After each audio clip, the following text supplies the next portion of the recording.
Bonjour à tous, prenons un moment aujourd'hui pour lire et méditer un passage du livre du ciel de Luisa Picarreta.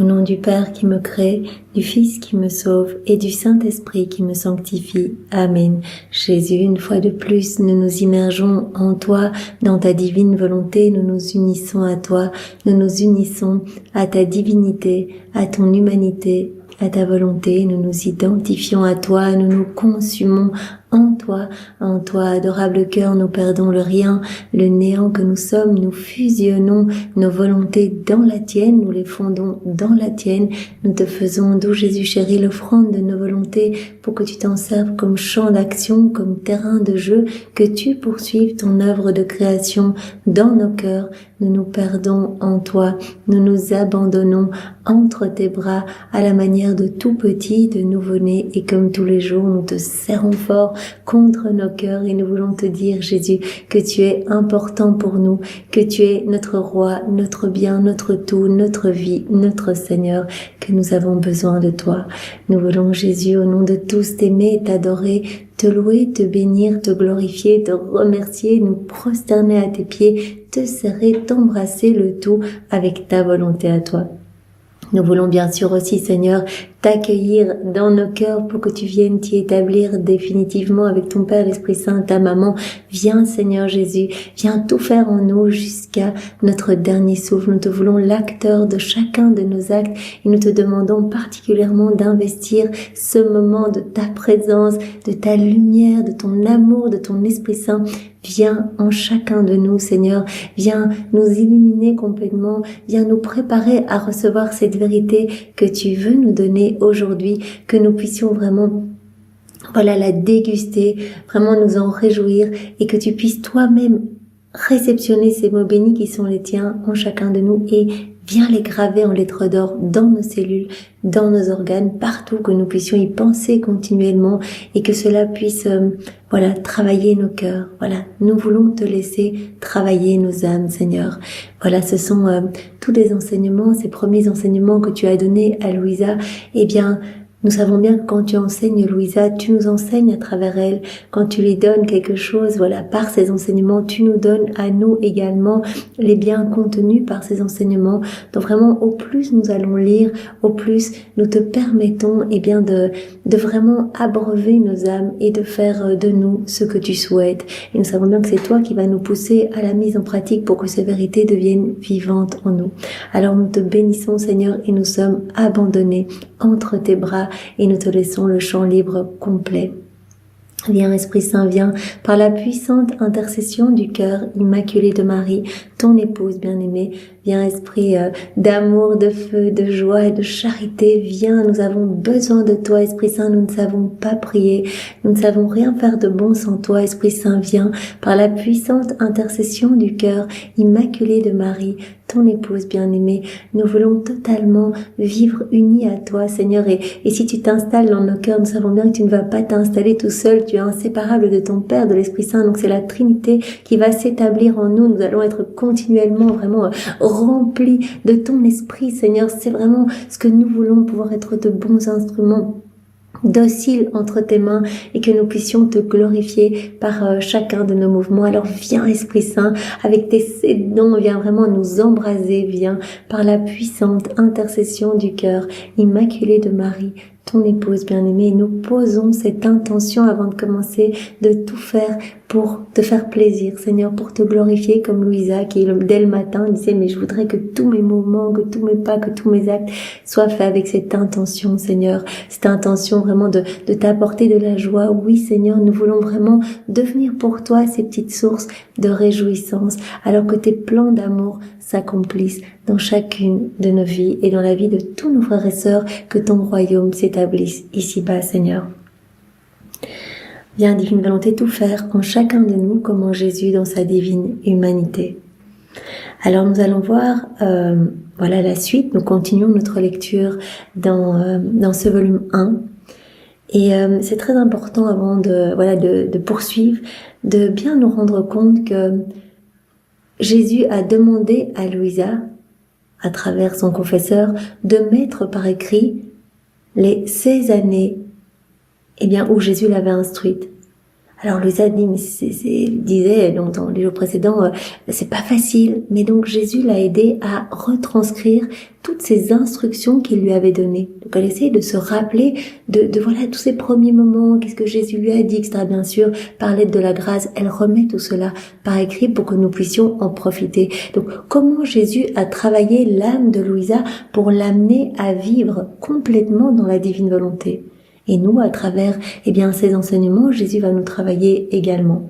Donc voilà, ce sont comme tous des souvenirs qu'elle met par écrit. Donc bien sûr, à travers tous les volumes suivants, Jésus va approfondir toutes ces notions qu'il donne. Donc, nous sommes dans les premières pages du volume 1, donc Jésus pose les bases.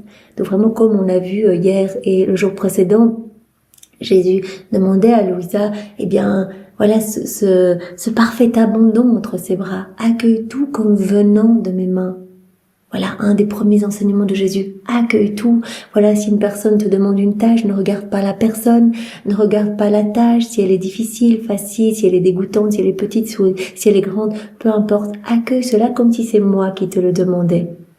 Voilà, Jésus a demandé ce parfait abandon. Donc vraiment, il a déjà posé ses premières bases de l'obéissance. Il va en parler beaucoup par la suite. Il a demandé à Louisa ce parfait détachement aussi. Il l'a détaché des personnes autour d'elle, des personnes de sa famille, etc. Il lui a demandé, mais arrête de t'attarder sur toutes ces conversations, etc. Donc il l'a détaché, dépouillé. Ce parfait détachement qui est important. Si on veut laisser Jésus travailler en nous, on ne doit pas se remplir de toutes les choses autour de nous. Il lui a demandé ce détachement par rapport aux personnes de sa famille, par rapport aux choses autour d'elle. Et il a travaillé son cœur aussi pour qu'elle se détache par rapport même aux compliments, en disant mais regarde bien, les personnes, les humains, les créatures sont de nature volage puisqu'ils sont régis par leur volonté propre. Donc s'ils te disent quelque chose un jour, ils vont te dire le contraire le lendemain. Donc ne t'attache à rien. Attache-toi à moi seul. Il lui avait même demandé de ne pas s'attacher à ses pensées. Quand elle se préoccupait par rapport à ses péchés du passé, Jésus lui a dit, mais ce que tu as déposé en confession avec un sincère repentir, moi je n'en ai plus aucune souvenance. Donc ne reste pas accroché à tout ça. Avance. Moi je suis l'Éternel présent. En fait, il n'y a pas de passé ni de futur en Dieu. Donc, avance, vis-toi intensément avec moi, comme s'il n'y avait que toi et moi sur la terre.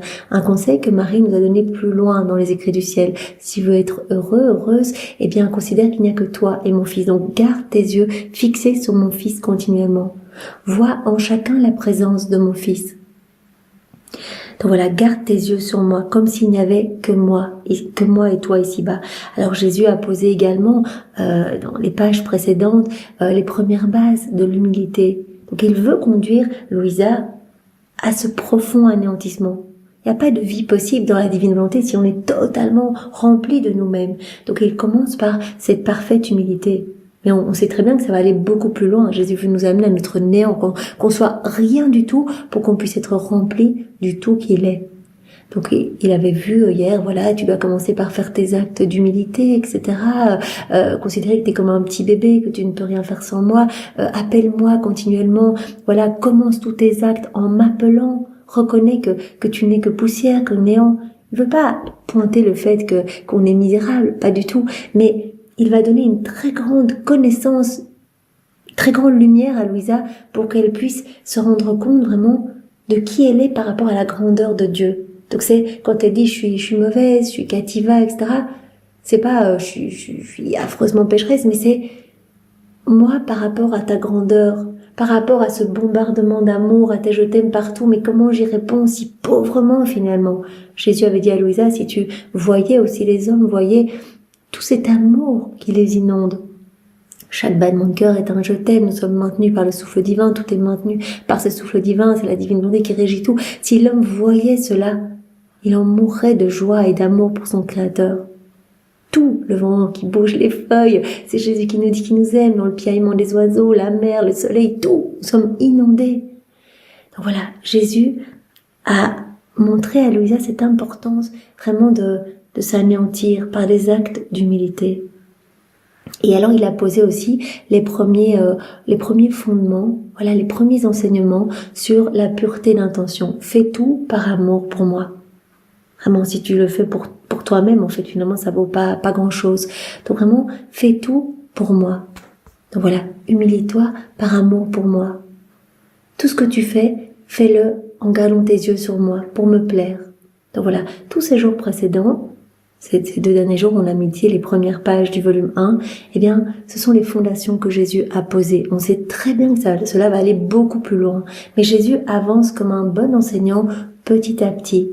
Voilà, il va pas tout nous donner d'un coup, sinon on comprendrait pas. Donc petit à petit, il va nous travailler. Et quand on a bien assimilé quelque chose, Jésus va plus loin. Donc c'est très très important de mâchouiller ces vérités. Parce que au plus on les lit, au plus Jésus nous travaille. Alors c'est important aussi de garder en tête que Jésus ne nous demande pas la même chose qu'il demande à Louisa. Louisa étant la première, Louisa étant celle qui doit former le royaume de la divine volonté avec Jésus. Louisa étant celle qui va rester paralysée 64 ans dans son lit, celle qui va vivre toutes ces crucifixions, etc. Celle qui doit accueillir tout ce qui est relatif, être la dépositaire de tout ce qui est relatif à la divine volonté. Donc, Louisa, elle a vécu toutes ces souffrances, etc. Vraiment, ce travail profond en elle de Jésus. Jésus, nous demande pas cela va être beaucoup plus facile pour nous. Elle nous a déjà ouvert les portes. Nous, on n'a qu'à lire, nous laisser travailler par ces vérités, les mettre en pratique, par l'aide même de Jésus. C'est Jésus qui va tout faire en nous, qui va nous pousser à faire nos rondes, nos actes, etc. Et Jésus va tout nous donner, en fait. C'est lui qui va venir, nous rendre inséparables de lui, nous donner cette soif de lui, faire grandir cet amour, cette intimité avec lui, etc. C'est lui qui va grandir en nous poussant à faire nos actes, en nous poussant à nous unir à lui tout au long de nos journées, dans chaque petit acte usuel de notre journée. Alors voilà, Seigneur, nous allons poursuivre cette lecture. Donc, aujourd'hui, on va voir, la créature doit mourir à elle-même et ne vivre que pour Dieu. Pour cela, elle a besoin d'esprit de charité et d'esprit de mortification. Donc, Jésus va parler aujourd'hui, va accentuer le fait que l'âme a besoin de s'anéantir. Il va parler de cet esprit de mortification qui doit être fait toujours par amour pour lui. Voilà, si on se mortifie, mais pour nous-mêmes, voilà, on décide de jeûner, mais en fait, on se dit, chouette, en fait, ça va purifier ma peau, etc. Non, alors là, on n'y est plus du tout. On n'y est plus du tout. On doit le faire avec l'unique intention de plaire à Jésus. Après une période de temps où je faisais ce que Jésus me demandait, il m'entretint de l'esprit de mortification. Il me fit comprendre que toutes les choses, même les sacrifices héroïques et les plus grandes vertus, seront considérées comme rien, s'ils ne sont pas faits par amour pour lui. Si les mortifications ne sont pas motivées du commencement à la fin par l'amour de lui, elles sont insipides et sans mérite. Si on fait quelque chose, on se mortifie, on va se mettre à genoux à l'église, etc. On reste longtemps sur nos genoux, mais en fait on le fait comme ça, on se dit, les personnes vont regarder autour de moi, et vont se dire, cette personne, comme elle est pieuse, etc. C'est pas du tout par amour pour Jésus. Ça devient un sacrifice qui ne vaut plus rien du tout. Donc il faut que tout soit fait vraiment pour Jésus. C'est pour cela que Jésus nous dit à travers les évangiles, mais que ta main droite ignore ce que fait ta main gauche. Finalement, fais cela dans le secret de ta chambre, et ton Père le verra dans les cieux. Donc vraiment tout faire uniquement par amour pour Dieu. Donc tout ce qui n'est pas fait par amour pour Jésus, eh bien Jésus dit tous ces sacrifices, aussi beaux qu'ils puissent être, eh bien sont insipides et sans mérite. Il me disait, la charité est la vertu qui donne aux autres vertus leur lustre. Donc faire tout par amour pour Jésus. Jésus nous a dit plus loin dans les écrits du ciel, je suis la foi, je suis l'espérance, c'est moi, je suis la charité, c'est moi l'amour parfait. Fais tout par amour pour moi. La charité est la vertu qui donne aux autres vertus le lustre. Et les actions faites sans la charité sont des œuvres mortes. Mes yeux ne font pas attention aux actions qui ne sont pas faites en esprit de charité. Si on fait les choses pour nous-mêmes, même si extérieurement ça a l'air magnifique, on a l'impression que c'est fait pour Jésus, personne qui va prier toute la journée, mais peut-être pour elle-même, voilà. Alors Jésus dit non, s'il n'y a pas 100% cette intention que ce soit fait pour moi, ça vaut plus, ça n'a plus la même valeur en fait. Elles n'atteignent pas mon cœur, ces actions qui sont faites sans la charité, sont comme des œuvres mortes. Par conséquent, sois attentif, fais tes actions, même les plus petites, en esprit de charité et de sacrifice. Tu dois tout faire avec cet esprit de sacrifice, tout. Voilà, quand tu te laves, quand tu brosses tes dents, quand tu ranges ta maison, fais tout par amour pour moi, en fait. Comme un sacrifice d'amour pour moi. Cela rejoint ce que disait Sainte Thérèse, ramasser une petite aiguille, donc ce geste insignifiant, mais fait avec un amour pour le Seigneur. Alors là, ça prend de la valeur. Seigneur, c'est fait pour toi. Et on va l'apprendre par la suite. Jésus va vraiment nous former, nous travailler pour que vraiment que chacun de nos petits actes du quotidien, voilà, puisse sauver des âmes. On va se mortifier au point tel de dire, je crucifie ma volonté propre pour te laisser toute la place. Et chaque acte va être un acte d'amour parfait pour la Trinité, une adoration parfaite, une action de gloire parfaite. Fais tes actions, même les plus petites, en esprit de charité et de sacrifice. Voilà, tout ce que tu fais dans ton quotidien doit porter cette empreinte du sacrifice. Et comme Jésus va nous l'apprendre plus tard, voilà, sacrifice de quoi en fait? De notre amour propre, de notre ego. Tout cela va devoir être mortifié complètement. Non pas ma volonté, mais la tienne, Jésus. Fais-les en moi, avec moi et pour moi. Donc on doit tout faire en disant Seigneur, je le fais en toi, avec toi et pour ta gloire, pour te faire plaisir. C'est pour cela que nous posons cette intention avant de commencer, à méditer, à lire ensemble. Seigneur, que tout soit fait avec cette intention de te glorifier et de te plaire. On le fait uniquement pour toi, Seigneur. Je ne reconnaîtrai pas tes actions comme miennes si elles ne portent pas les deux sceaux, celui de tes sacrifices et mon propre sceau. Donc en fait, toutes tes actions doivent porter ce sceau de cet anéantissement, de ce sacrifice pour moi. Donc 2 sceaux. Ton sacrifice et mon propre sceau, en fait, mon sceau à moi, mon sceau divin. Comme la monnaie doit avoir l'image du roi imprimée sur elle pour être acceptée comme valable par les sujets du roi, ainsi tes actions doivent porter la marque de la croix pour être acceptées par moi. Donc chaque action va être comme une petite pièce de monnaie, et en fait il y a 2 faces sur une pièce de monnaie. Et Jésus dit d'un côté ton sacrifice fait vraiment par amour pour moi, de l'autre côté ma croix, en fait. Voilà, ce sont comme les 2 faces de cette pièce.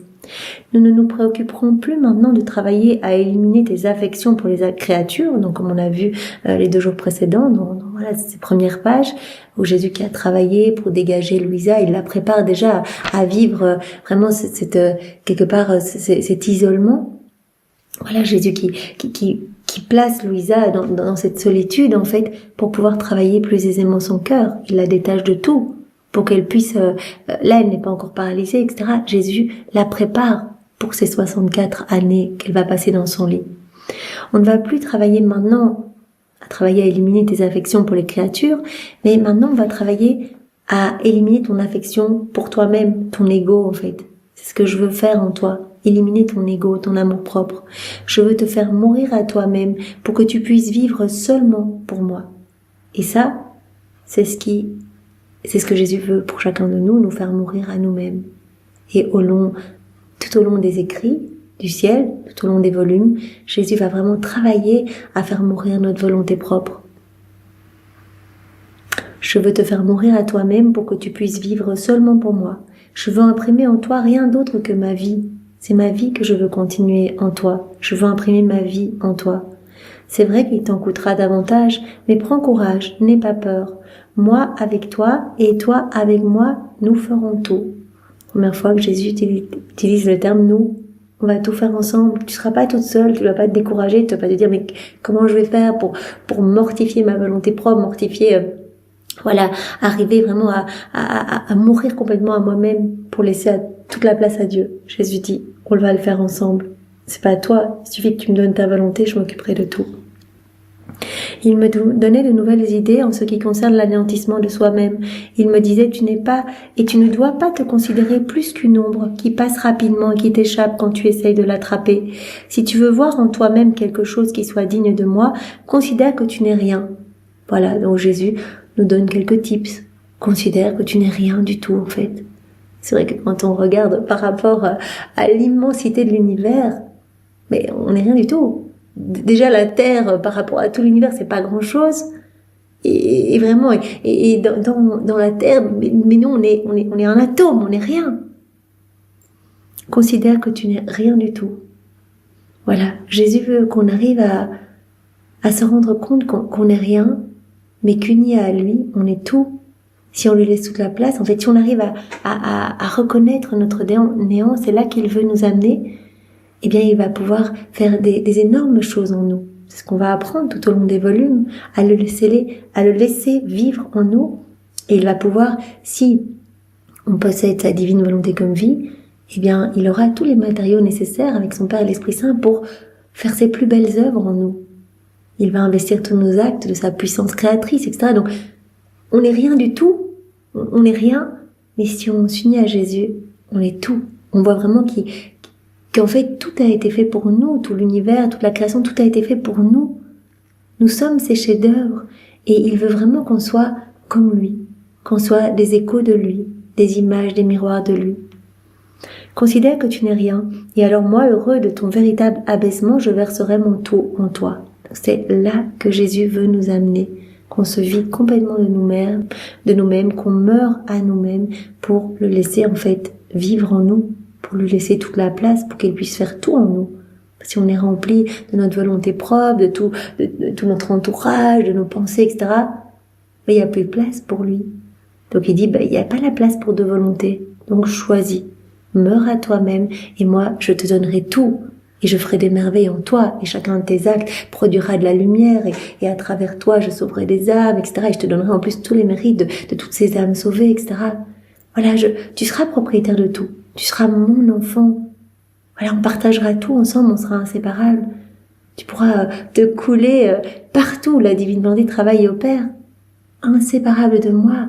Et quand Jésus nous a dit plus loin, tu seras partout avec moi, et tu étais partout avec moi tout au long de mon passage sur la terre, à chaque moment de ma vie, tu étais à côté de moi, lors de ma naissance, tu me prenais dans les bras, tu me consolais, tu retirais déjà tous les petits attributs de ma passion, voilà, que je portais, toutes ces petites insignes, ces couronnes d'épines innombrables pour ma mauvaise pensée, etc. Tu étais à côté de moi. Donc l'homme qui vit dans la divinité devient inséparable de son Créateur.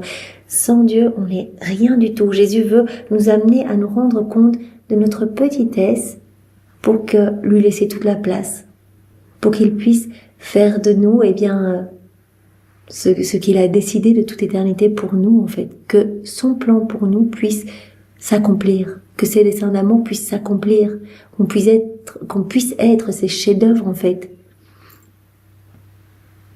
Heureux de ton véritable abaissement, je verserai mon tout en toi. En me disant cela, mon bon Jésus imprimait dans ma pensée et mon cœur un tel anéantissement que j'aurais voulu me cacher dans le gouffre le plus profond, sachant qu'il m'était impossible de lui cacher ma honte, et pendant que je poursuivais dans la destruction de mon estime personnelle, il me dit « Approche-toi de moi, appuie-toi sur mon bras, je te soutiendrai et te donnerai la force de toujours travailler pour moi, de tout faire pour moi. Je ne vais pas te laisser de toute façon, je serai toujours à tes côtés. Voilà, tu veux me laisser plus de place ? T'inquiète pas, je vais t'inonder de grâce, c'est moi qui opérerai ce travail. » Donc parfois on peut s'inquiéter en disant « Mais oui, moi je veux tellement vivre dans la divine volonté, mais comment trouver le temps, lire les écrits du ciel, comment mettre en pratique, comment comprendre ses rondes ?» Tout va venir naturellement. C'est vraiment Jésus qui va nous donner sa force, qui va tout faire en nous. C'est lui. Alors on continue. L'âme doit totalement mourir à elle-même et on doit mortifier sa volonté dans tous ses choix. Étant infiniment parfait, Dieu ne peut que désirer que chacune de ses œuvres tende à sa perfection spécifique. Si donc tout ce qu'il a créé tend naturellement vers sa perfection et ne peut cesser de marcher vers son amélioration, alors, à bien plus forte raison, une créature à laquelle Dieu a donné une intelligence et une volonté personnelle ne peut laisser son perfectionnement stagner. On remarque que tout porte cette empreinte de la perfection de Dieu. Tout est manifestation de la perfection de Dieu, de sa puissance, de son immensité, etc. Il y a des petits attributs divins cachés partout. Et tout a été fait pour l'homme. Alors l'homme, le chef-d'œuvre de la création, il peut pas stagner, il peut pas rester tout petit, misérable, dans sa misère, rempli de son ego, de son amour propre, plaçant la divine volonté sur la croix, etc. L'homme qui est le seul à avoir été doté de raison. Dieu nous a dit, Jésus nous a dit à travers les écrits du ciel un peu plus tard, voilà, que il aurait pu donner à chaque élément créé la raison. Combien de gloire la Trinité aurait reçu, mais ça n'a pas été le cas. Donc nous sommes les seuls à avoir cette intelligence, cette raison, pour que nous prêtions nos voix aux éléments créés et pour que vraiment nous puissions être les rois de la création en fait. Jésus a dit, mais les éléments créés, en fait, ils sont là pour vous servir et moi je vous sers à travers les éléments créés. Donc Jésus dit, si tout est magnifique, porte l'empreinte de notre ordre, de notre harmonie, etc. Mais bien sûr qu'on attend que l'homme puisse vraiment être totalement à notre ressemblance, c'est notre plan. On peut pas laisser, la créature s'enfoncer comme ça. Une créature à laquelle Dieu a donné une intelligence et une volonté personnelle, la volonté vraiment propre qui nous a été donnée, c'est une puissance spirituelle. Jésus a dit, mais en fait c'est quelque chose d'énorme qu'on a donné à la créature. Comme notre divine volonté est une puissance spirituelle, et bien ici la volonté propre c'est comme une toute petite puissance spirituelle. Donc on lui a donné sa volonté propre pour que l'homme puisse fondre sa volonté dans la nôtre. Et qu'il puisse, acte après acte, nous laisser le remplir, l'embellir, créer de nouvelles choses en lui, etc. Si elle veut vraiment que Dieu trouve en elle son plaisir, la créature à laquelle Dieu a donné une intelligence et une volonté personnelle ne peut laisser son perfectionnement stagner si elle veut vraiment que Dieu trouve en elle son plaisir. Créé par Dieu à son image et à sa ressemblance, l'homme peut atteindre la plus haute perfection s'il s'applique à se conformer à la volonté de Dieu et à correspondre aux grâces qui lui sont accordées par lui. Donc bien sûr cela ira beaucoup plus loin. On ne va pas seulement se conformer à la volonté de Dieu, s'immerger dans la divine volonté, laisser Dieu faire en nous et on va atteindre la plus grande perfection. On sera totalement à la ressemblance de Dieu, la ressemblance se manifestant dans l'agir.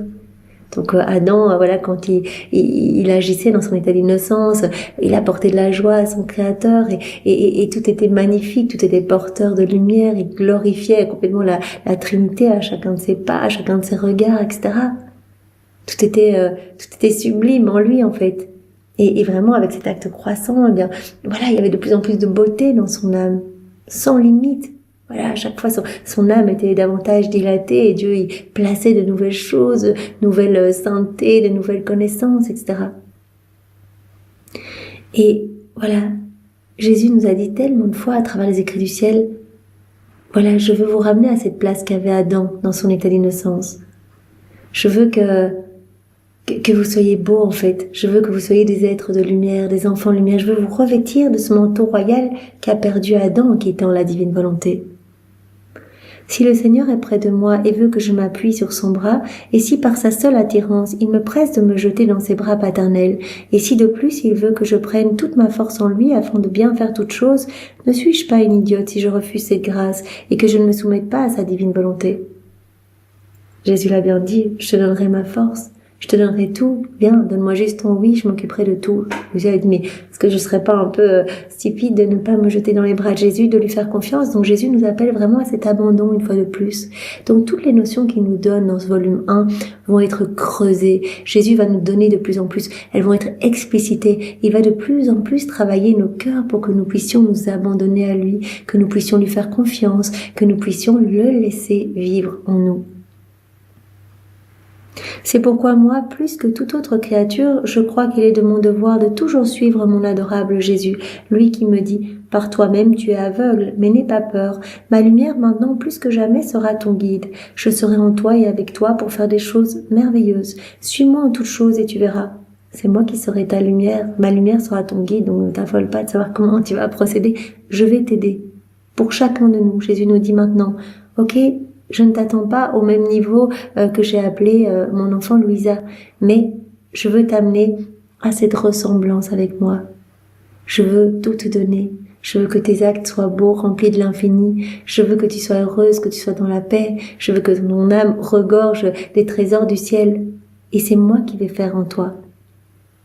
Suis-moi en toutes choses et tu verras. Pour un temps, je me placerai devant toi comme un miroir. Et tout ce que tu auras à faire sera de me regarder, de m'imiter et de ne pas me perdre de vue. Premier fondement, Jésus dit, regarde-moi en fait. Commence par m'imiter. Après, cela ira plus loin. Jésus dit, au départ, commence par m'imiter. Donc vraiment, Louisa, elle se rappelle, au début, quels étaient les enseignements que Jésus m'a donnés. Et avec la grâce de Jésus, elle remet par écrit. Il me demandait ce saint détachement, il me demandait cet abandon, il me détachait des personnes autour de moi, il me demandait d'accueillir tout comme venant de ses mains, il me demandait de faire des actes d'humilité. Vraiment, il travaillait vraiment pour mortifier mon amour propre, etc. La première chose que tu dois faire est de mortifier ta volonté et de détruire ton ego qui désire tout sauf le bien. Je vais travailler en toi pour détruire ton ego. Je veux mortifier ta volonté, en fait. Ta volonté doit être sacrifiée devant moi pour que ma volonté et la tienne ne fassent qu'un. Donc, gros travail. Ici, Jésus lui dit ce qu'il va faire en elle. Je veux mortifier ta volonté propre. Je veux crucifier ton ego. Je veux que ce soit ma volonté qui soit à l'œuvre en toi. Je veux que ta volonté soit fusionnée dans la mienne. Es-tu satisfaite de cela? Prépare-toi à des interdits de ma part, tout particulièrement par rapport aux créatures. Donc Jésus prévient Louisa qu'il va en fait mettre des circonstances, autoriser des circonstances dans sa vie pour qu'elle puisse mortifier son ego en fait. Voilà, pour qu'elle puisse mettre en pratique que ta volonté soit faite, Seigneur. Donc Jésus dit, prépare-toi. Voilà, je vais autoriser des situations difficiles pour que tu puisses anéantir ta volonté propre. Rappelle-toi toujours de dire que ta volonté soit faite et non la mienne. Non pas ma volonté, mais la tienne. Rappelle-toi toujours de dire cela. Et Jésus va travailler de la même façon avec nous. Même si nous n'avons pas la même mission que Louisa, il va aussi permettre des situations difficiles, des contradictions, des oppositions, des imprévus, pour que nous puissions dire « Je m'abandonne à toi, Seigneur, j'accueille tout comme venant de tes mains, que ta volonté soit faite. » Comme le vent fait bouger les pétales de la fleur qui laisse ainsi voir le fruit minuscule qui se développe, ainsi est notre volonté départie de son expression personnelle, comme me l'a dit Jésus. Voilà, je vais un petit peu te secouer pour que tu commences à produire des fruits. En fait, je veux vraiment arriver par des situations qui vont être un petit peu bousculantes, à ce que tu réduises jusqu'à l'anéantissement de ta volonté propre, que ton ego soit détruit en fait par ces mises en pratique. Ta volonté doit être sacrifiée devant moi pour que ma volonté et la tienne ne fassent qu'un. Quand viennent les mises en garde, je dois me conformer. Donc Jésus demande bien à Louisa de se conformer, d'être obéissante. Quand viennent les contrariétés, quand viennent les situations un peu oppressantes, etc. Que ta volonté soit faite, Seigneur. Donc gardons cela en tête. Voilà, je dois prendre un train, il n'y a pas de train parce qu'il y a un problème sur la voie. Seigneur, je dois attendre 2 heures maintenant, j'avais pas prévu ça. Je mortifie ma volonté propre, que ta volonté soit faite, Seigneur, tu l'autorises parce que peut-être que voilà, tu veux travailler, tu veux vraiment réduire ma volonté propre à rien du tout, à ce néant complet. Voilà, je cherche à me parquer, quelqu'un me prend ma place, que ta volonté soit faite, Seigneur. Voilà, peu importe, en fait, tout ce que l'on vit, que ta volonté soit faite. Je m'apprête peut-être à partir d'une soirée de prière, quelqu'un arrive, sonne à ma porte, que ta volonté soit faite, Seigneur. Donc voilà, toutes les situations de notre quotidien vont nous permettre, une situation autorisée par Jésus pour qu'on mortifie notre volonté propre. Voilà. Quand viennent les mises en garde, je dois me conformer. Donc Jésus demande vraiment à Louisa d'être attentive pour dire tout le temps que ta volonté soit faite. Par exemple, si je ne me levais pas immédiatement à mon réveil le matin, j'entendais intérieurement sa voix me dire « Tu te reposais confortablement pendant que je n'avais pas de lit, mais plutôt ma croix ». Donc il va vraiment essayer de faire mourir la volonté propre de Louisa. Donc voilà, quand le matin, voilà, elle n'arrivait pas à se réveiller, Jésus disait « Lève-toi tout de suite. C'est ta volonté propre qui veut que tu dormes encore. Lève-toi. » Ne sois pas si complaisante. Et si je portais mon regard trop loin quand je marchais, il me grondait en disant « Je ne veux pas que ton regard s'étende au-delà du nécessaire, afin que tu ne trébuches pas. » Marchait, elle regardait un peu plus loin les paysages. « Non, je veux pas que tu t'attardes à droite à gauche. Mortifie ta volonté propre. » Donc bien sûr, il ne nous est pas demandé la même chose. Mais juste dans notre quotidien, Jésus va autoriser des situations pour réduire notre volonté propre en fait. Pour nous donner l'occasion de dire « Seigneur, je te fais confiance, je m'abandonne entre tes bras. » Si je me trouvais dans la campagne, entourée de plantes, d'arbres et de fleurs variées, il me disait « J'ai tout créé par amour pour toi, et toi, par amour de moi, refuse-toi ce plaisir. Ne regarde pas les belles plantes autour de toi. Refuse-toi ce plaisir. » Bien sûr, Jésus nous demande d'admirer sa création, de l'aimer, de placer nos je t'aime partout. C'est un peu le principe de toutes les rondes dans l'œuvre de la création. Mais ici, c'était comme autant d'exercices pour mortifier la volonté de Louisa. Tous ces exemples nous montrent que Jésus est en train de travailler à réduire cette volonté, à rien, à détruire son ego. Si à l'église je fixais mon regard sur des décorations sacrées, il me réprimandait en disant « Quel délice y a-t-il pour toi à part moi ?» Si en travaillant j'étais assise confortablement, il me disait « Tu es trop confortable, tu ne considères pas que ma vie en fut une de souffrance continuelle ?» Et vivement pour le satisfaire, je m'asseyais seulement sur la moitié de la chaise. Donc continuellement, Jésus vient travailler pour que Louisa mortifie sa volonté. T'es assis confortablement? Non, assieds-toi sur une demi-chaise. Voilà, tous ces exemples où ne regarde pas les belles choses autour de toi, mortifie ton regard. Si je travaillais lentement et paresseusement, il me disait « Dépêche-toi, viens vite demeurer avec moi en prière ». Travailler lentement, Jésus dit « Dépêche-toi ». Que ta volonté soit faite, Seigneur, je vais me dépêcher. Donc, c'est quoi son travail? C'était ses petits crochets, ses petites broderies, etc. Occasionnellement, il m'assignait lui-même un travail à faire dans un temps donné. Et je me mettais à l'œuvre pour lui plaire. Quand je ne venais pas à bout de ma besogne, je lui demandais de l'aide. Plusieurs fois, il m'aidait en faisant le travail avec moi, afin que je sois libre plus tôt. Généralement pas pour me divertir, mais pour avoir du temps pour la prière. Il arrivait parfois que, par moi-même ou avec lui, le travail qui devait m'occuper toute la journée était terminé en peu de temps. Il m'attirait alors vers la prière et me tenait complètement absorbée par la contemplation des nombreuses grâces accordées par lui aux créatures. Donc voilà, que ce soit quand Louisa était en train de travailler, je disais va plus vite, etc. Ou alors Jésus lui assignait lui-même telle ou telle tâche à faire en un temps donné et alors pour qu'elle puisse s'abandonner à lui. Non, mais comment faire? Je vais le faire avec toi. Et donc, il lui montrait qu'en peu de temps, en fait, si elle s'abandonnait entre ses bras, eh bien, le travail pouvait être réalisé. Après un certain temps, je commençais à me sentir plus impliquée et j'aurais aimé rester en prière indéfiniment. Je n'expérimentais jamais la fatigue ou l'ennui et je me sentais si bien qu'il me semblait n'avoir besoin d'aucune autre nourriture que celle qui me venait de la prière. Parfois, elle se sentait tellement bien dans la prière qu'elle voulait rester. Elle se dit, mais j'ai même pas besoin de nourriture. Et d'ailleurs, c'est ce qui va se passer tout au long de sa vie, plus tard, quand elle ne va se nourrir que de l'Eucharistie, finalement. Donc, se nourrir de l'Eucharistie, de la prière, des paroles de Jésus. Mais là, Jésus, pour mortifier sa volonté, lui disait, va manger maintenant. Donc que ce soit dans un sens ou dans l'autre, si elle voulait manger trop, Jésus disait non, maintenant mortifie ta volonté et arrête de manger ces aliments qui te plaisent et mange plutôt quelque chose qui te déplaît. Ou si elle ne voulait pas manger, est-ce qu'elle voulait rester en prière, Jésus disait va manger. Donc tout pour mortifier sa volonté, on a bien compris. Jésus me corrigeait en disant dépêche-toi, ne tarde pas, je veux que tu manges par amour pour moi.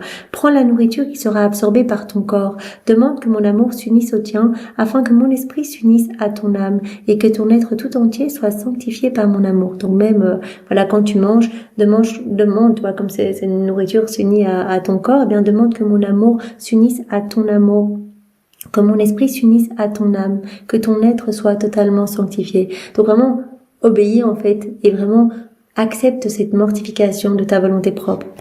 Occasionnellement, pendant que je mangeais, j'aimais un aliment et je continuais à le manger et Jésus me disait « As-tu oublié que je n'avais pas d'autre désir que de me mortifier par amour pour toi? Arrête de manger cela et tourne-toi vers quelque chose pour lequel tu n'as aucun désir. » Voilà. Dans tout ce que Louisa faisait, Jésus autorisait des situations où venait lui-même lui parler, en fait, par ses locutions intérieures pour lui dire « Stop ». Ça, voilà, afin que vraiment soit détruit son ego, en fait, pour réduire sa volonté propre, qu'elle soit dans cette parfaite obéissance. De cette manière, Jésus essayait de tuer ma volonté, même dans les plus petites choses, pour que je vive seulement lui. Ainsi, il me permettait de faire l'expérience des paradoxes de l'amour entièrement saint et tourné vers lui. Cette parfaite obéissance, tout par amour pour Jésus, tu me le demandes, je le fais, Seigneur, et je te fais confiance. Voilà, je te fais confiance dans ce travail que tu opères dans mon âme. Quand approchait le jour où j'allais pouvoir communier, je ne faisais rien le jour et la nuit d'avant, excepté de me préparer à le recevoir le mieux possible. Toutes les fois où elle allait communier, donc je peux aussi le dimanche, eh bien, toute la journée d'avant et la nuit d'avant, en fait, elle était en prière. Je ne fermais pas les yeux pour le sommeil à cause des actes d'amour continuels que je faisais à Jésus. Je disais souvent, hâte-toi Seigneur, je ne peux plus attendre. Raccourcis les heures, fais que le soleil aille plus vite, car mon cœur défaille du désir de la Sainte Communion. Et Jésus me répondait, je suis seul, je languis sans toi. Ne te désole pas que tu puisses dormir. C'est un sacrifice que de demeurer à distance de ton Dieu. Donc c'est quelque chose que Jésus lui demandait, reste en état de veille. Donc toutes ces petites mortifications quelque part de sa volonté propre pour la réduire à néant. Et Jésus autorisera donc nous à une autre échelle, on n'a pas la même mission que Louisa, à une autre échelle, Jésus va nous tester aussi. On va se retrouver face à des contrariétés, une personne qui me dépasse, qui prend ma place, ou une personne qui traîne trop dans une file de magasins, etc. que ta volonté soit faite, Seigneur. Donc, dans notre quotidien, Jésus va autoriser des situations pour qu'on puisse pratiquer ce que ta volonté soit faite et que notre volonté diminue de plus en plus au profit de sa divine volonté. Je ne fermais pas les yeux pour le sommet à cause des actes d'amour continuels que je faisais à Jésus. Je disais souvent, hâte-toi Seigneur, je ne peux plus attendre. Donc c'est la veille de la communion. Raccourcis les heures, fais que le soleil aille plus vite, car mon cœur défaille du désir de la Sainte Communion. Et Jésus me répondait, je suis seul et je languis sans toi, ne te désole pas que tu ne puisses dormir. Donc là Jésus lui demandait de ne pas dormir. C'est un sacrifice que de demeurer à distance de ton Dieu, ton époux, ton tout. Lui qui reste éveillé par amour pour toi, viens et sens les offenses qui sont continuellement commises contre moi par les créatures. Ah, ne me refuse pas le soulagement de ton aimable compagnie. Les palpitations de ton amour unies aux miennes effaceront partiellement l'amertume que beaucoup d'offenses me donnent jour et nuit. Je ne te laisserai pas seul avec tes souffrances et tes afflictions, plutôt je te rendrai l'appareil par ma compagnie. Donc Jésus travaille à l'anéantissement de la volonté de Louisa. Il travaille vraiment à tuer la volonté propre de Louisa.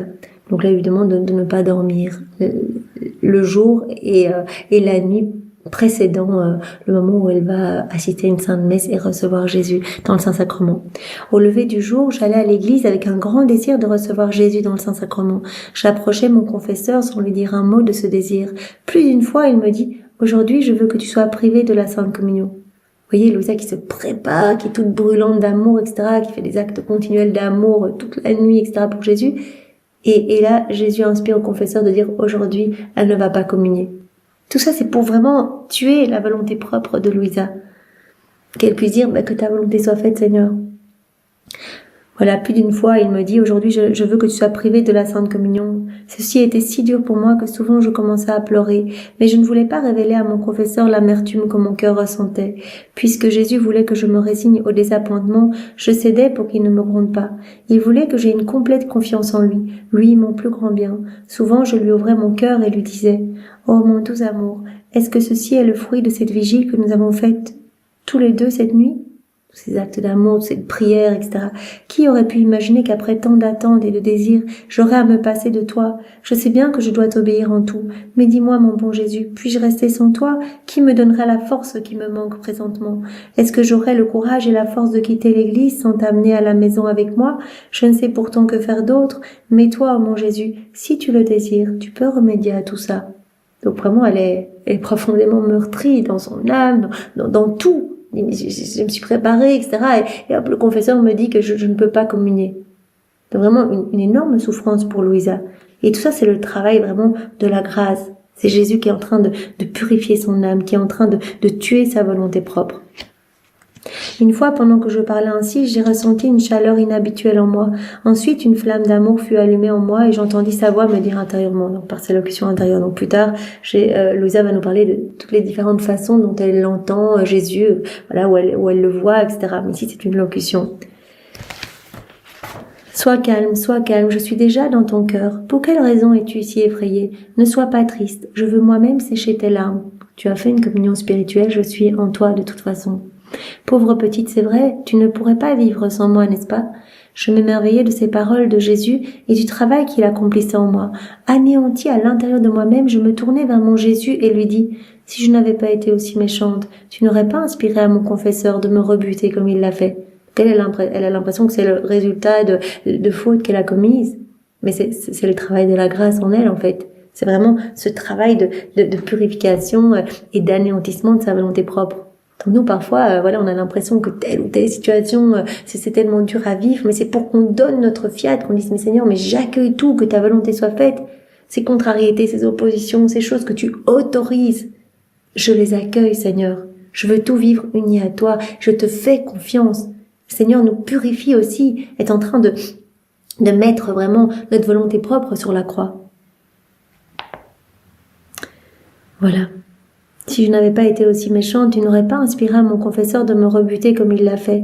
J'implorais Jésus de ne pas permettre de tels paradoxes, car sans lui, je ne pourrais pas m'empêcher de mal faire, et je ferais nombre d'étourderies. Parce que Jésus veut rendre mon âme amoureuse et l'amener à souffrir par amour, il m'a conduite à me plonger dans l'océan infini de sa passion.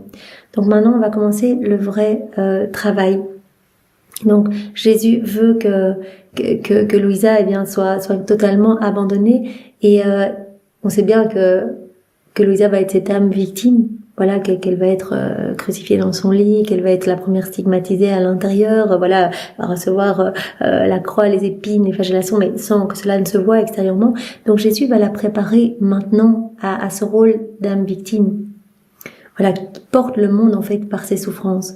Et donc il va plonger Louisa dans cet océan infini de sa passion. Il va lui révéler, et on va le voir à travers les volumes, il va lui révéler qu'au-delà de sa passion extérieure que nous connaissons à travers les évangiles, il a souffert tout au long de sa vie, depuis la seconde 1 de son incarnation jusqu'à sa mort, tout n'était que souffrance. Jésus nous l'a bien explicité, que vraiment il a connu cette passion de l'amour. D'ailleurs, on peut vraiment le lire dans les 24 heures de la passion lors de ces 3 heures d'agonie au jardin de Gethsémani. Jésus parle de la triple passion de l'amour. Donc il a dû réparer pour tous nos actes qui ne répondaient pas à son amour. Donc il a dû donner à notre place toute la gloire qui devait être donnée à son Père depuis la chute d'Adam. Toutes les générations humaines qui n'ont pas donné de l'amour. Donc tout sort de Dieu, tout doit revenir à Dieu. C'est Jésus qui, à travers des souffrances inouïes, cela lui a coûté des petites morts continuelles pour toutes les fois où on n'a pas répondu à son amour. Tout n'est qu'amour en fait. Chaque battement de cœur, on devrait dire moi aussi je t'aime Jésus, chaque lit de mon Dieu, voilà chaque respiration, moi aussi je t'aime, sur chaque élément créé, moi aussi je t'aime, etc. Donc ça a été comme des petites morts continuelles pour chacun de nous. Puis il a dit il y a aussi la passion du péché. J'ai dû réparer pour tous vos péchés, tous vos actes déconnectés de la divine volonté. J'ai dû les vaincre avec ma volonté propre et les refaire avec ma divine volonté au prix de souffrances horribles imposées par ma divinité à mon humanité. Donc des clous dans mes mains, dans mes pieds. Donc non seulement ces petites morts continuelles pour chacun de nous, pour chacun de nos manquements d'amour, mais aussi ces clous, ces épines, pour toutes nos pensées déconnectées de son divin vouloir, etc. Donc des épines, des flagellations, des crachats, des baffes continuellement pour chacun de nos actes qui ne lui rendent pas gloire, qui ne rendent pas gloire à son Père. Et il a dit la troisième passion, c'est la passion qui m'a été imposée, que vous connaissez de par les Écritures, la passion qui m'a été imposée par les Juifs. Et ça, j'ai accepté cette passion pour renforcer l'homme vraiment. Donc Jésus va vraiment instruire Louisa sur toutes ses souffrances. Il va la plonger dans cet océan de souffrance, dans l'océan infini de sa passion, pour qu'elle puisse en fait désirer, comme Jésus qui a tellement souffert pour chacun de nous, qu'elle puisse désirer s'offrir complètement, être âme victime, s'offrir complètement, et que les petites souffrances que Jésus va lui demander de porter en tant qu'âme, comme un paratonnerre, qu'elle puisse les accepter avec résignation, joie et amour, que ce soit comme des douces souffrances, en voyant tous les fruits qui vont résulter de ces souffrances unies à celles de Jésus. Je crois qu'on unit nos souffrances à celles de Jésus. Nos souffrances portent les fruits, les souffrances rédemptrices de Jésus. Donc il va plonger Louisa dans cet océan infini de sa passion. Voilà, afin qu'elle puisse vraiment souffrir par amour pour lui. Qu'elle puisse rendre, que toutes ces visions puissent rendre Louisa folle d'amour pour Jésus en fait. C'est-à-dire, mais cet amour est inouï pour chacun de nous. Un jour après la Sainte Communion, Jésus tout amour me donna tant d'affection que je m'émerveillais et lui dis « Jésus, pourquoi tant de tendresse envers moi? Moi si méchante, moi si incapable de répondre à tout ton amour. Sachant que je dois t'aimer de retour, j'ai peur que tu me laisses à cause de mon indifférence. Cependant, je te vois plutôt toute montée et me pressant sur toi plus que jamais. » Alors aimablement comme toujours, Jésus me dit « Ma bien-aimée, les choses du passé n'ont rien fait de plus que de te préparer un peu. » Tout ce que je t'ai donné, tout ce que j'ai autorisé, toutes les instructions que j'ai données, les enseignements, etc., les actes de mortification, voilà, tout ça, c'était pour te préparer au travail, que vraiment à ce que je veux faire en toi en fait. Maintenant, j'en viens au travail. Je veux que ton cœur soit disposé à entrer dans l'immense océan de mon atroce passion, si bien que quand tu auras vraiment compris l'intensité de mes souffrances, tu puisses comprendre l'amour qui me consumait quand je souffrais pour toi et pour tous mes enfants. Voilà, donc je veux te plonger dans cet océan de souffrance pour te préparer maintenant à ce rôle d'âme victime en fait. Ce rôle qui a été choisi pour toi de toute éternité. La Trinité, le Père, Jésus, l'Esprit Saint qui ont cherché à travers les siècles, qui ont cherché partout l'âme la plus petite pour la choisir, pour être la dépositaire de tout ce qui est relatif à la divine volonté, pour qu'elle puisse vraiment se laisser totalement former, travailler par les mains divines et être la première première créature investie du péché originel, a laissé la divine volonté pleinement œuvrer en elle. Mon mari était totalement régi par la divine volonté, mais mon mari, c'est l'Immaculée Conception. On n'aurait pas pu se dire que c'est possible pour nous. S'il y avait juste Marie et Jésus qui avaient vécu dans la divine volonté, ce serait dit oui, mais pour Marie c'est différent. Voilà, l'Immaculée Conception. Mais le fait qu'il y ait une créature comme nous, investie du péché originel, qui vraiment s'est laissée parfaitement purifier, qui vraiment s'est laissé travailler, on se dit c'est possible en fait. Et Jésus, en instruisant Louisa, vient nous instruire nous aussi. En travaillant le cœur de Louisa, il vient travailler notre cœur. Donc il est en train de la travailler pour cette mission spéciale d'âme victime. Voilà, je veux que tu comprennes l'amour qui me consumait quand je souffrais pour chacun de mes enfants. Dis-toi ceci, quel est celui qui a tant souffert pour moi? Et que suis-je, moi, si vile créature? Et tu ne repousseras pas les blessures et les peines de la passion que tu souffriras par amour pour moi. Enflammé par l'amour, ton âme acceptera la croix que j'ai préparée pour toi. Quand tu considéreras tout ce que moi, ton professeur, j'ai souffert pour toi, ta souffrance te semblera une ombre. Tu accepteras tout, finalement. Tout te semblera tout petit par rapport à tout ce que moi j'ai souffert. Ta souffrance te semblera douce. Souffrance douce, c'est un peu comme une maman qui accouche, c'est une souffrance effectivement, mais une souffrance douce parce qu'elle sait qu'elle va avoir son bébé dans les bras. Donc ici, Jésus va inviter Louisa, et on va le voir tout au long des écrits, à ne pas regarder sa souffrance pour elle-même, mais à regarder ce que ces souffrances vont produire, tout comme Jésus, c'est ce qu'il a fait tout au long de sa vie. Regardez pas toutes ces morts continuelles, ces flagellations intérieures, à non plus finir, ces couronnes d'épines, affreux en fait. Il a dit mais si je n'avais pas été soutenu par ma divinité, je serais mort à chaque instant, à chaque seconde, véritable mort. Mais Jésus dit mais en fait c'était une douce souffrance parce que je voyais toutes les âmes qui à travers les siècles allaient être sauvées, revenir à moi, se sanctifier, etc. Donc Jésus veut enseigner Louisa sur toutes ces souffrances à lui, la plonger dans l'océan de ses souffrances pour qu'elle puisse accepter ce rôle d'âme victime en fait, et qu'elle puisse accepter de porter les croix que Jésus va lui proposer, et qu'elle puisse vraiment ne pas repousser les peines que Jésus autorisera pour elle. Ta souffrance te semblera une ombre, elle te semblera douce et tu atteindras un point où tu ne pourras plus vivre sans souffrance. C'est vrai, Louisa n'a jamais rechigné devant une crucifixion, etc. Pourquoi? Parce que elle savait que ça allait amener du soulagement à Jésus. C'est tenir compagnie à Jésus dans ses souffrances. Puisque tout ce que Jésus a fait est toujours en acte. Donc, on vient tout près de lui et on dit, mais en fait, tu sais quoi? Donne-moi une épine de ta couronne. En fait, je t'aime tellement que tu peux un petit peu partager. Voilà. Et donc, Jésus dit, mais tu en arriveras à un point où tu ne pourras plus vivre sans souffrance. Tu vas tellement contempler mon amour pour chacun de vous à travers ces souffrances. Et tu vas en fait désirer que toutes les âmes soient sauvées, après tout ce que j'ai souffert pour chacune d'elles, que tu vas vouloir m'offrir tes peines pour le salut de tes frères et sœurs, pour me soulager. À ces mots, je me sentis plus désireuse de souffrir. Néanmoins, ma nature tremblait à la pensée des souffrances que j'aurais à endurer. Aussi, j'ai prié Jésus de me donner assez de force et de courage et de me faire expérimenter l'amour à travers les souffrances auxquelles il m'appelait. Par cette requête, je n'avais pas voulu l'offenser ni tirer parti du grand pourvoyeur de dons qu'il est. Donc elle se dit, mais d'accord pour les souffrances, mais donne-moi la force de les supporter, et puis aussi donne-moi de l'amour, que je puisse tout faire par amour pour toi. Que ce soit pas avec dégoût que j'accueille ces souffrances, Jésus, dans tout son amour et sa douceur, poursuivit ainsi: ma fille, ceci va de soi. Si une personne qui entreprend quelque chose ne ressent pas un transport d'amour pour ce qu'elle entreprend, elle ne peut être motivée pour accomplir son travail. C'est logique que tu vas être rempli de tellement d'amour pour moi que tu voudras tout faire. Elle demandait, mais Jésus, mais partage-moi encore tes peines. Chaque fois, même elle disait, s'il te plaît, plus de souffrance pour te consoler en fait, pour apaiser les tiennes, tellement je t'aime. C'est pas du dolorisme, c'est pas quelque chose, vraiment on pourrait se dire des souffrances.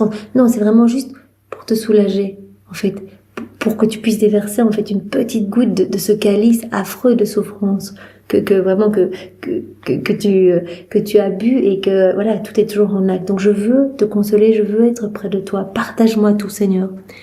D'autre part, ceux qui entreprennent quelque chose de mauvaise foi, même s'ils l'achèvent, ne recevront pas ma récompense. Donc à nouveau, la pureté d'intention. Jésus dit, cela va de soi. Je te donnerai toutes les grâces pour que tu fasses tout par amour pour moi. Quant à toi, pour tomber en amour avec ma passion, tu dois avant tout considérer calmement et dans la méditation tout ce que j'ai enduré pour toi, afin que ton jugement se conforme au mien, qui ne ménage rien par amour pour l'aimer. Je veux que tu médites sur ma passion. Et donc, Louisa, on a bien vu déjà comment elle méditait sur les excès de l'amour de Jésus. Voilà, c'est 9 excès d'amour.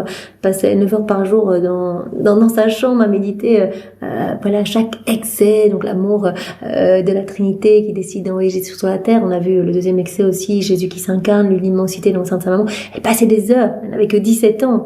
Donc, on peut imaginer quand Louisa se plonge dans cette mer de la passion de Jésus, de toutes ses souffrances, mais passer ses journées dans sa chambre à méditer dessus. Voilà, je veux que vraiment tu te plonges en fait, que tu tombes en amour avec ma passion, que tu médites tout ce que j'ai enduré pour toi, afin que ton jugement se conforme au mien, qui ne ménage rien par amour pour l'aimer, que tu comprennes tout l'amour que j'ai pour toi et pour chacun, tout ce que j'ai souffert pour chacun de vous. Donc, c'est pas juste une petite souffrance là, tout au long de ma vie, pour chacun de vous, des morts continuelles, des épines, des croix, des flagellations, des crachats, des coups, etc. Ainsi, encouragée par Jésus, je commençai à méditer sur sa passion, ce qui fit beaucoup de bien à mon âme. Je puis assurer que ce bien me vient de la fontaine de la grâce et de l'amour. À partir de ce moment, la passion de Jésus fit son chemin dans mon cœur, mon âme et mon corps, dans lequel les souffrances de la passion seront manifestées. Ça prend de plus en plus de place en elle, en fait, toute la passion de Jésus. Je devins immergée dans la passion comme dans une immense mer de lumière qui, avec ses chauds rayons, embrasait mon être tout entier d'amour pour Jésus, lui qui a tant souffert pour moi. Elle est prise de compassion, d'amour, elle brûle pour Jésus, en fait, en méditant sa passion. Plus tard, cette immersion me fera comprendre clairement la patience et l'humilité, l'obéissance et la charité de Jésus, et tout ce qu'il endura par amour pour moi. Patience, le silence dans les épreuves, Jésus qui se prend des coups, on lui met une couronne d'épines, toutes les calomnies, voilà, au milieu des foules, des crachats, Jésus qui, on invente des choses sur lui, etc. Il dit rien, il est en silence, la patience, l'humilité, l'obéissance à la volonté de son Père, l'amour en toute chose pour son Père, etc. Voilà, Jésus qui réparait pour ses ennemis, etc. Donc vraiment, Louisa, elle s'immerge dans cette mer de la passion de Jésus. Voyant quelle grande distance il y avait entre lui et moi, je me sentais complètement anéantie. Les rayons qui me submergeaient me semblaient comme des réprimandes, me disant silencieusement « Un Dieu si patient, et qu'en est-il de toi? Un Dieu si humble, assujetti à ses ennemis, qu'en est-il de toi? Un Dieu de toute charité qui souffre beaucoup pour toi, et qu'en est-il de toi? Où sont les souffrances que tu portes par amour pour lui ?» Donc là, on voit bien que Jésus commence le vrai travail, en fait, pour que Louisa soit cette âme victime. Donc il lui montre toutes ces souffrances qu'il a endurées pour chacun de nous. Il l'immerge dans cet océan de sa passion, en disant, mais toi, tu veux pas souffrir un peu pour moi? Regarde tout ce que j'ai enduré pour toi. Regarde tous ces coups, regarde ces gifles, regarde ces griffures, regarde quand on m'a arraché la barbe. Et toi, regarde cette patience, regarde l'humilité au milieu de tant de méchanceté. Et toi, qu'en est-il de toi? Pour vraiment la pousser à désirer les croix, en fait, à désirer souffrir par amour pour Jésus, voilà, répondre à son amour. Occasionnellement, Jésus me parlait des douleurs de son agonie et de ses souffrances d'amour pour moi, et j'en étais émue jusqu'aux larmes. Donc ici, ce n'est que voilà un souvenir que Louisa m'est pas écrit. Bien sûr, tout cela sera explicité plus tard, de la passion de Jésus, de ce qu'il vivait à l'intérieur, etc. Et vraiment, nous pouvons nous plonger tous les jours dans les 24 heures de la passion pour comprendre l'intensité d'amour de Jésus et tout ce qu'il réparait, chacun de ses actes, tout ce qu'il autorisait, que les hommes lui infligent. C'était vraiment pour réparer quelque chose. La couronne d'épines, c'était pour réparer toutes nos mauvaises pensées, nos pensées d'orgueil, etc. Quand il autorisait le roseau dans sa main, c'était pour réparer tous nos actes qui ont des apparences bonnes, mais qui sont spirituellement vides, etc. Quand il autorisait, que les Juifs hurlent à mort, etc. et appellent sur leur tête des châtiments. Il réparait à ce moment-là pour toutes les âmes qui provoquent Dieu et qui appellent sur leur tête, l'exercice de la justice divine, etc. Donc, à chaque instant, il réparait. Ça, c'est vraiment important de se rendre compte qu'il a vraiment tout pris sur lui pour continuellement, nous permettre d'être beaux, d'être enfants de lumière, etc. Il a refait toutes nos vies, il a réparé tout. Il a, à chaque instant, souffert pour que nos vies soient saintes, et toutes nos vies sont là, en acte suspendu. On n'a qu'à s'unir à Jésus pour vraiment, décrocher ces moments que Jésus a déjà fait pour nous. Occasionnellement, Jésus me parlait des douleurs, de son agonie, de ses souffrances, d'amour pour moi, et j'en étais émue jusqu'aux larmes. Un jour, pendant que je travaillais et que je méditais sur les cruelles souffrances de Jésus, ma tête devint oppressée au point que j'en perdais la respiration. Par peur qu'il m'arrive quelque chose de sérieux, je voulus faire diversion en sortant sur le balcon. Donc ça va être un moment très important dans la vie de Louisa. Elle va voir Jésus. Elle va aller à son balcon alors qu'elle est en train de méditer depuis de longues heures sur l'agonie de Jésus, sur ses souffrances, etc., l'amour qu'il a pour nous. Elle va voir Jésus en train de porter sa croix dans la petite ruelle devant son balcon. Et Jésus va lui dire « Âme, aide-moi ». Là, je vis une foule immense de gens passant dans la rue. Ils conduisaient mon très gentil Jésus, le poussant et le tirant. Jésus portait sa croix sur son épaule, il était exténué et suait le sang. Il faisait pitié au point d'émouvoir une pierre. Il leva les yeux vers moi pour me demander du secours. Qui pourrait décrire le chagrin que j'ai alors ressenti? Qui pourrait décrire l'effet de cette épouvantable scène, que cette épouvantable scène eut sur moi? Je suis rapidement retournée dans ma chambre, ne sachant plus où je me trouvais. Mon cœur était brisé de douleur. J'ai commencé à pleurer en me disant « Comme tu souffres, mon bon Jésus ! Je souhaiterais pouvoir t'aider à te libérer de ces loups enragés, ou souffrir des douleurs et des tortures pour toi, pour te donner du soulagement. » Donc voilà, par toutes ces méditations, en plongeant Louisa dans la mer de sa passion, en fait, travailler son cœur pour vraiment l'amener à ce statut d'âme victime, en fait. Et donc vraiment, un jour, elle reçoit cette vision et vraiment, cette vision a totalement embrasé son cœur. Et là, vraiment, elle désirait ardemment partager les souffrances de Jésus. Je veux pouvoir t'aider, je veux pouvoir te libérer de ces loups enragés à travers les siècles, toutes les personnes qui te font du mal par leurs actes, par leurs paroles, par leurs pensées. Je veux souffrir des douleurs pour toi, Jésus, je veux te donner du soulagement. Mon Dieu, permets que je souffre à tes côtés. Donc, elle ressent cela vivement en voyant Jésus en sang qui lui dit, mais aide-moi, âme. Ce n'est pas juste que tu souffres tant par amour pour moi, une pécheresse, et que moi je ne souffre rien pour toi. Jésus alluma tant d'amour en moi par sa douce souffrance que c'était plus dur pour moi de ne pas souffrir. Ce vif désir qui prit vie en moi ne s'est jamais éteint. Dans la Sainte Communion, je ne demandais rien d'autre, plus ardemment, qu'il me soit permis de faire l'expérience de douces souffrances similaires aux siennes. Ça avait allumé un tel feu, une telle compassion pour Jésus, un tel amour pour Jésus, qu'en fait elle désirait à tout prix le soulager. Pas je veux des souffrances pour souffrir, pour te soulager, Seigneur, tellement je t'aime et tellement je veux être à tes côtés, moi, pécheresse, toi qui est l'immensité, la pureté, la beauté, l'amour, qui vraiment nous aime immensément, je veux partager ce que tu souffres en fait. Donc elle le demandait après chaque communion. Elle demandait finalement que ça, je veux souffrir par amour pour toi. Voyez un peu le feu que Jésus a allumé dans le cœur de Louisa. Quelquefois, il me satisfaisait en enlevant de sa couronne une épine qu'il jetait dans mon cœur. Occasionnellement, il enlevait les clous de ses mains et de ses pieds et les jetait en moi, ce qui me causait des douleurs très grandes, mais jamais égales aux siennes. Et alors Jésus commence petit à petit à lui partager un peu ses souffrances, une petite épine de sa couronne en disant voilà, Louisa, tu veux partager ces souffrances aiguës, voilà, toutes ces pensées mauvaises, orgueilleuses, les pensées qui tournent par rond dans la tête de mes enfants, tout ça, ce sont des épines. Et tu veux partager cela avec moi parce que tu m'aimes, ok. Donc parfois, il lui partageait une petite épine, etc. À d'autres occasions, il me semblait que Jésus prenait mon cœur dans ses mains et qu'il le serrait si fort que la douleur me faisait perdre l'usage de mes sens. Parfois, Jésus lui partageait ce que lui ressent.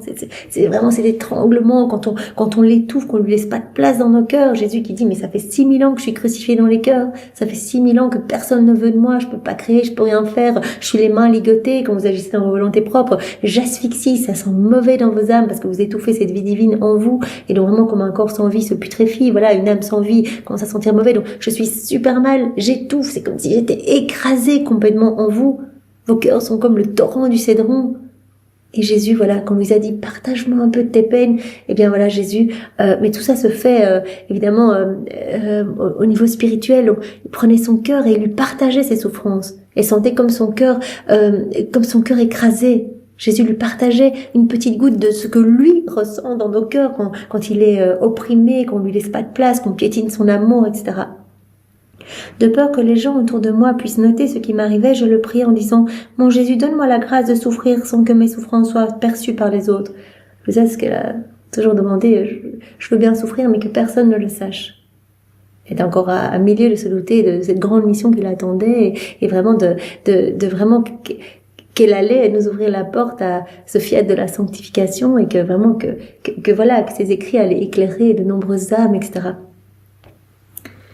Je fus satisfaite pour quelque temps, mais à cause de mes péchés, mes souffrances étaient parfois observées par les autres. Donc elle a encore l'impression que c'est parce qu'elle a commis quelque chose de mal que ses souffrances sont observées par les autres. Mais Jésus, c'est exactement ce qu'il fait. Et donc vraiment, c'est magnifique toutes ces pages que nous venons de lire. Nous voyons vraiment ce travail en Louisa pour l'amener à cette mission prévue par Dieu de toute éternité pour elle. Et à travers elle, Jésus nous donne des enseignements aussi. Voilà. Tu dois mortifier ta volonté propre. Pas au niveau de Louisa, avec s'asseoir sur une demi-chaise, voilà, je veux manger quelque chose de bon, finalement je le mange pas pour manger quelque chose qui me déplaît, etc. Pas à ce niveau-là. Mais dans notre quotidien. Voilà.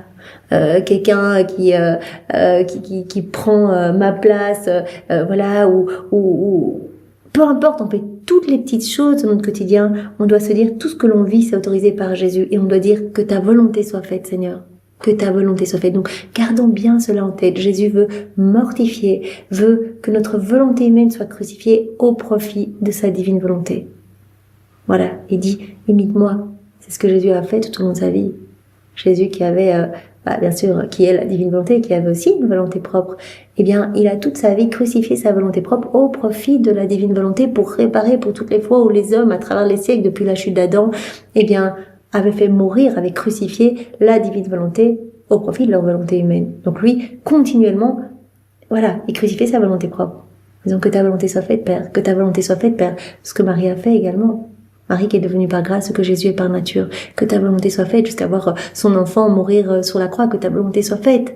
Dans les situations horribles, difficiles, que ta volonté soit faite. Donc voilà, nous sommes appelés à cela. Que ta volonté soit faite. Eh bien, gardons cela en tête pour aujourd'hui et essayons un maximum de fois de dire Seigneur, je m'abandonne entre tes bras, que ta volonté soit faite. Merci Seigneur pour ce bel enseignement que tu nous as donné à travers la personne de Louisa. Pour te remercier, nous t'inondons de la maternité de ta maman, de ses baisers, de ses caresses, de ses étreintes. Nous te serrons dans nos bras au nom de tous. Nous t'offrons tous les actes d'amour de tous les saints, de tous les temps que nous refaisons dans ta divine volonté pour te donner la gloire que ces actes auraient dû te donner s'ils avaient été accomplis unis à toi dans ta volonté et vraiment Seigneur nous t'offrons ton amour, tout l'amour que tu as placé dans l'œuvre de la création, dans le vent, dans la mer, dans les cieux, etc. Tout l'amour que tu as placé dans l'œuvre de la rédemption, tout l'amour que tu as placé en chacun des sacrements. Voilà, on reprend cet amour et on t'en recouvre continuellement et on a l'intention, puisque l'intention suffit, on a l'intention de le faire non seulement maintenant pour te remercier, mais également à chacun de nos battements de cœur, chacun de nos battements de cils, chacun de nos mouvements, chacun de nos pas, et on veut également à chacun de ces micro-mouvements te dire Jésus, je t'aime, je te donne ma volonté. Jésus, fais mourir ma volonté. Jésus, je veux que tu prennes toute la place en moi. Voilà. Nous redonnons notre fiat à chacun de ces micro-mouvements, Seigneur. Et sur chacun des battements de cœur de nos frères et sœurs, nous le disons aussi en leur nom, que ton règne vienne, que ta volonté soit faite sur la terre comme au ciel. Place les paroles de notre Père partout, que tout résonne de cette prière, Seigneur. Nous te voulons à l'œuvre en nous, en chacun de nous. Nous te voulons vraiment le roi de nos vies. Nous voulons que tu reprennes cette place d'honneur au milieu de tes enfants. Sois béni éternellement, Seigneur. Nous t'aimons. Au nom du Père et du Fils et du Saint-Esprit. Amen. Passez une belle journée. Soyez tous bénis. Au revoir.